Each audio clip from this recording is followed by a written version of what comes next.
How to add variations to an eBay listing.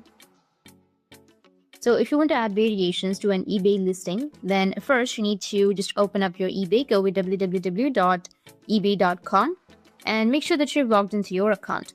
Now click on your account settings, which will be in the top right, or just simply go with selling right here, or go with seller dashboard and then go with start selling and select an item, or go with selling right here and then click on sell an item. Go with list an item, which will be in the top right. Now all you need to do is type whatever item that you want to sell. Like for example, I'll just simply go and select shoes and then shoes women.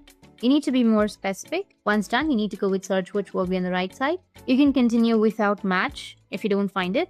And then you need to select the condition right here, new or used, whatever you want. After that, from here, you need to make sure to go to the top right corner, which has that 3 dots, and then you will have the settings option. Click on settings, and here you will have the variations, right? Make sure to switch on the variations.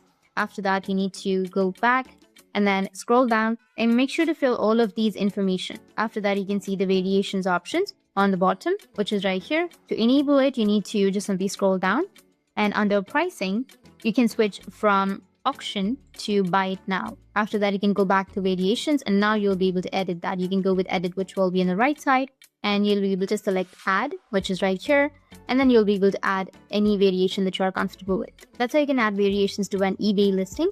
Make sure to save right here, and if you have any questions, feel free to comment below. Thanks for watching.